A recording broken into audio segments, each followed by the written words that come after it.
Surveillance and social distancing drone. The art of spying and surveillance has been practiced for a long time. With the drones, we can take this to completely next level. With a UAV that is compact and can fly almost anywhere with ease, we can achieve the best in class spying service. The project aims to create a surveillance UAV that is autonomous, lightweight, inexpensive, and easy to manufacture. Hi, I'm Mudit Kapoor, third year computer science from Bennett University. COVID-19 drone is a combination of AI and image processing on a hardware platform. Is a product of advanced and secure form which will detect persons and vehicles on the road which are not supposed to be out there due to this lockdown of COVID-19. It has a human detection mechanism which will send an email, a message, and notify the authority. Surveillance has always been an area of research to automate and modernize. Seeking to prevent the spread of novel coronavirus, we implemented this system onto a drone to detect persons and vehicles seen above from the ground without taking casualties at risk.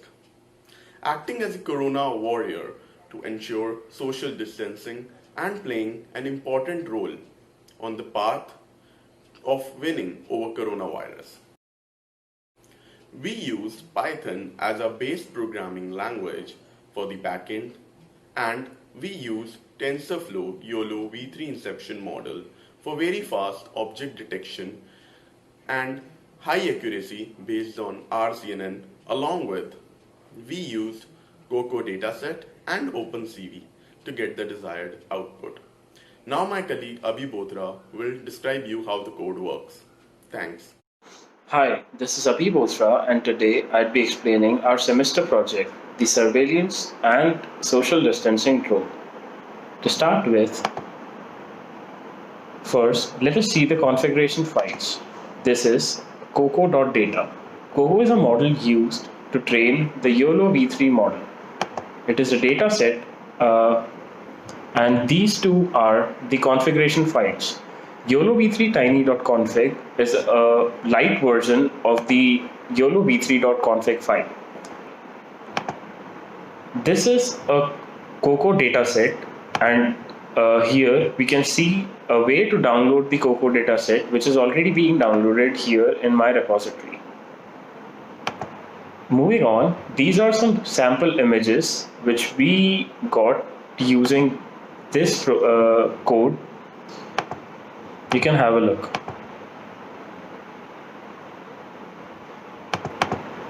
This is a mail sample which our program generates an alert through whenever there is more than specified number of people in the frame.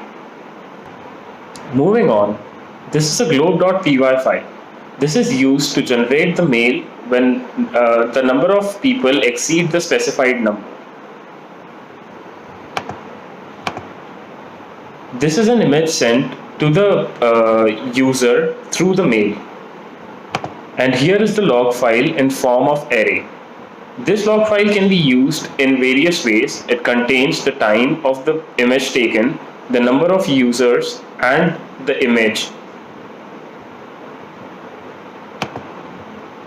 This is an HTML file which contains the message and the body of the mail.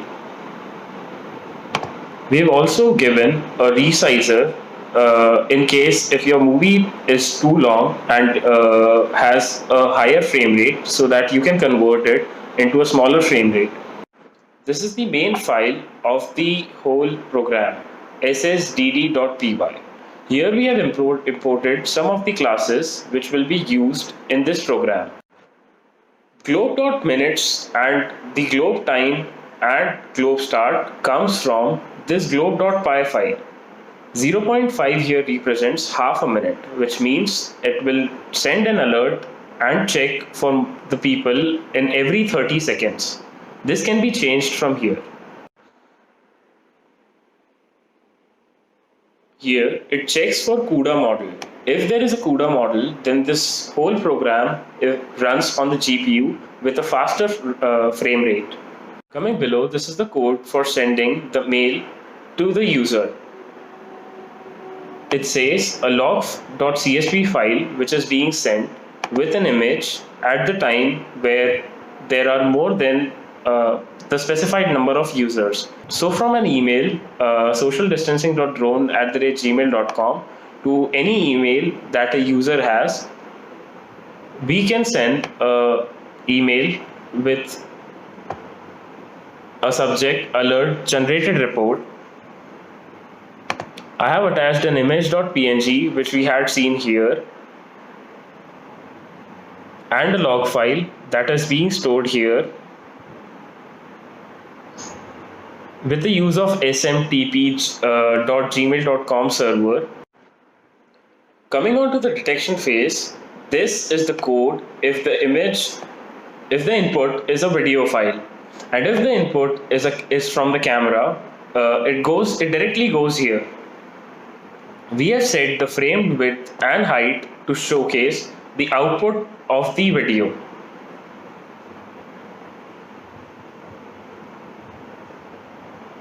If there is a CUDA, then the image will run in CUDA, and if there is no GPU present on the computer, then the torch will be used.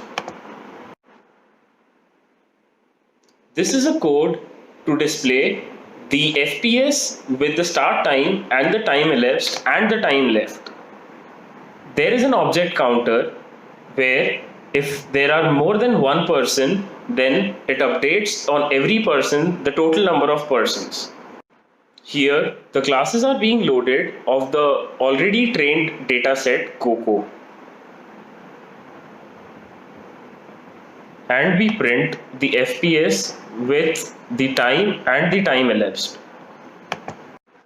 After the complete video is being rendered, we destroy all the windows.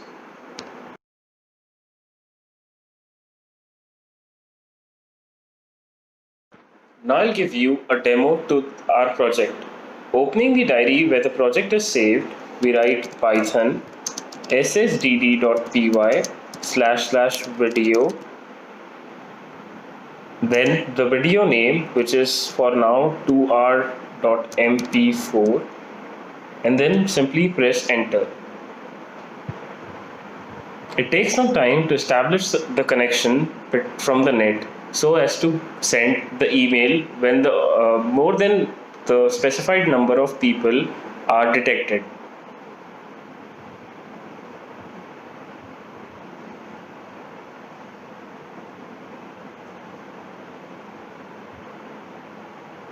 It's loading the network,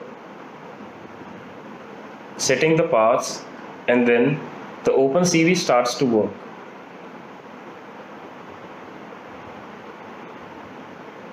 We can see the number of persons here, the FPS, the timing,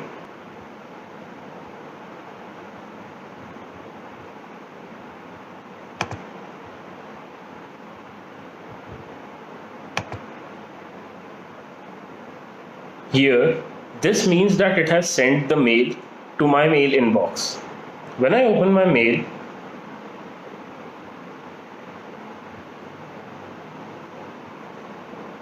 I see an alert generation report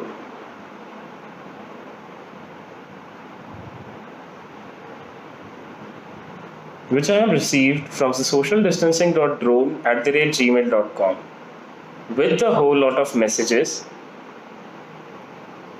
This mail comes with a personalized name and a message. Here, the number of maximum people that were found are specified.